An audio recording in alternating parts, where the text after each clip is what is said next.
So Breeze is getting a change, and I think it's quite a big one, and it's also been maybe a little controversial as well, with people with differing opinions on how good it is.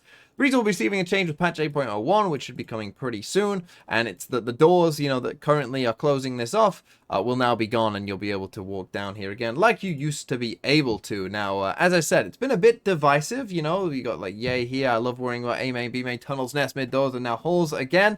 And NRG Ethan, Matt was playing too well, huh? And then Nookie, I think, says please no down here as well. But you got other people like this, finally. So there's definitely been a mix of opinions on this. So let's talk about this change, which, as I said, I do think that this is a pretty significant change overall to the way the map will actually play out.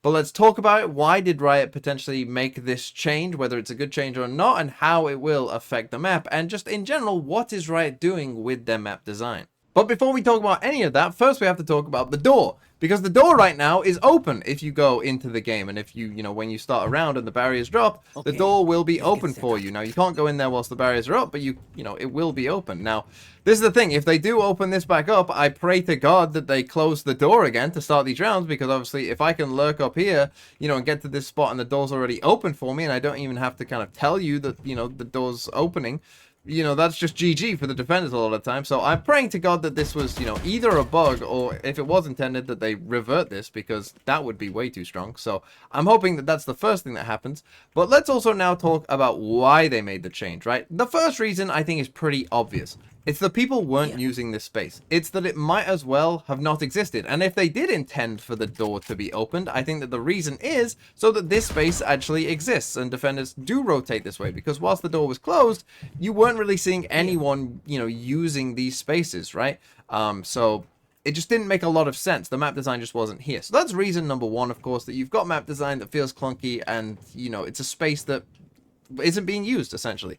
Second thing is, this space has both of the gimmicks on the map, right? This little chute in here and the door, obviously, as well. No one was using them, whilst this was closed, because this is where both the gimmicks are on this map, and maybe Riot just thinks that the gimmicks are good, right? And they want to see the door be opened and closed. They want to see people, maybe escaping down here if they feel like they're trapped, right? Like, those things just weren't happening whilst obviously this is closed. So again, that makes a sense of why they would want to change it. The third reason, and I think maybe the most important reason overall, and kind of why I like this change in a way, is because I think that this is the best map design on Breeze. Because there's options here, right? There's different things that can happen. Whether you just lurk up here normally or whatever, opening the door is kind of an interesting thing, right? It makes a noise, it reveals that you're always here, but when you open the door as a lurker here or whatever, you have to choose your timing wisely, right? You have to, yes, you will have the defenders in trouble, but you also might be in trouble from a rotating defender coming this way. So it's a bit of a back and forth. There's options to maybe go and lurk very, very deep. But again, once you get to this part,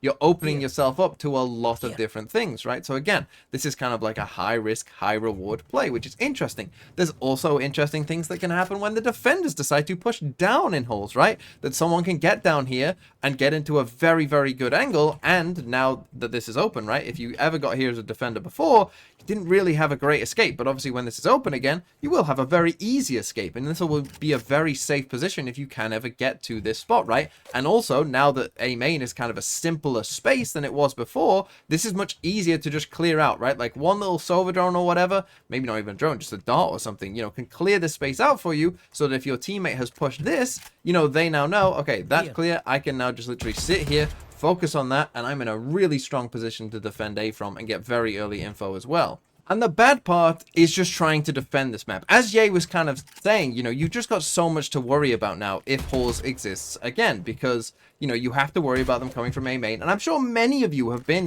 back here on Breeze, 5 people are running it down on you, and it's very, very difficult for you to try and defend that, because it's such a big open space, right, once they get through that choke point. The same is true here as well, kind of towards short. If they come and do a split on you, it's tough. And then add in this to it as well, add in that when the door opens, if you're back here, and the door opens, you're in a lot of trouble, right? Like when this door starts opening, you're like, oh my God, what do I do? How do I deal with this, and even maybe, who knows, potentially this as well? How can I deal with all of that?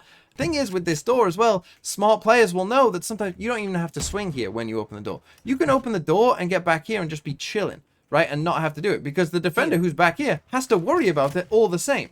right? They have to worry about this if this door ever opens all the same. And you don't even have to swing, right? It could just be to help their teammates that you won't be focusing on them as they're scaling up to you. And this becomes a constant source of a problem for you when the door opens. So you might say, oh, well, the defenders just need to play more aggressive in, you know, areas like A main and stuff to help defend that. But the problem with that is the barriers. Right, the barrier starts back here. So yeah, you can come and put a trip here to stop the deeper lurk if you want to, but that's not helping you with early information of who's opening the door and whatnot. And again, the problem here for A main is that the defender's barrier starts here, but the attacker's barrier starts right on the edge of it, right? This is the problem, that they're always ahead of you as the defender. So me personally, I'm kind of hoping as well that not only do they open that up, I kind of wish and hope that they would change where the barriers are. Right? Have the defender's barrier start here. You know, have this be a battleground early in the round. Right? Make people fight for this space early on. And allow the defenders to do that. Or potentially, change the barrier to this. Right? Like where this is cut off now, make this the defender's barrier. That's what I would do personally if I was trying to help the defenders on this map, is change where the barriers start so that they get just a bit more leeway, because if it stays the same with how the barriers are, it's just too much, right? The attackers are just already on you before, you know, the attackers are going to get into this space before you can do anything, and then this space is too big to defend. That's the basics of it. And another thing that this will do as well is it will shrink the comp diversity. Comps will become much more linear at the highest levels of the game, because before, you could choose, if you didn't want to play no Sentinel on this map. And some teams were doing that and finding success with that, because you didn't need any trips, because there wasn't any super deep lurk positions that you were potentially, you know, very worried about very commonly. And so you could play no Sentinel if you wanted. But now that Halls is open again, we're back to 100% Sentinel, you know, probably obviously a lot of Cypher in general. And so, you know, comps are just going to become less diverse than they would have done without Halls. And so on the whole, I think that bringing back Halls is a good change, because I think it's the most interesting part of the map by far. And I will look forward to maybe some of the plays and ideas that people can come up with that part of the map. That's my personal opinion. But now to end the video, let's just quickly talk about the map design philosophy in general, and one direction that I would like to see Riot go. Because whenever we're talking about a map and map design and all of that and what Riot is doing, you have to consider, what is the map doing in the game in the first place? Why have they bothered to design this map? And for Breeze, and I'm pretty sure they said this when this map came out, by the way, as well, is that by designing a very, very big map, that means that certain agents are going to be better on that map than they are others, right? For instance, Cypher is a great example, right? That having unlimited range on your trips and not having a range is going to be very good on a map that's very big compared to one that's very small, right? That's going to be a big advantage for Cypher. The same is true for agents like Harbor, of course. You know, maybe agents like Yoru as well, that they were probably thinking about, you know, that maybe Yoru TPing across the map, you know, for defensive rotates, is more important on a very big map than it is on smaller maps, you know? So these kind of things, you can understand why they would want a map like this to exist in the pool. But I do think that it's fair to ask, is Breeze a successful example of what the devs are trying to achieve? And I think a lot of people's answer to that would be no. Another example of a map like that would be Icebox, where we're trying to get a very vertical map, you know, with no real choke points necessarily towards the sites. But is Icebox a healthy, good version of that idea? I, again, would personally say that it is not. And so if I was in charge of the map team now, and I could choose what our direction is for the future, I would say we've got 10 maps. 10 maps is arguably enough. So with that in mind, what I maybe would like to see them do is say, for our next new maps, we're going to stick with the themes of maps like Breeze and Icebox, but we're going to make Icebox 2.0. We're going to make Breeze 2.0 with all that extra information that we already know about the game than we did when we were designing the first iteration of these maps. We're going to keep the themes of verticality, no choke points for Icebox, or having a very big map for Breeze.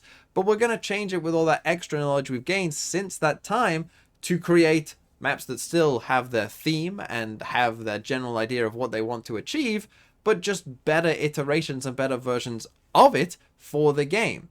And so that was just my crazy idea at the end. I'm sure that they won't do it, but I actually do think that that would be a good idea and make the game a better place personally. But let me know what you think in the comments down below. Are you happy about the change? Are you sad about the change? Are you excited to finally lurk Halls again?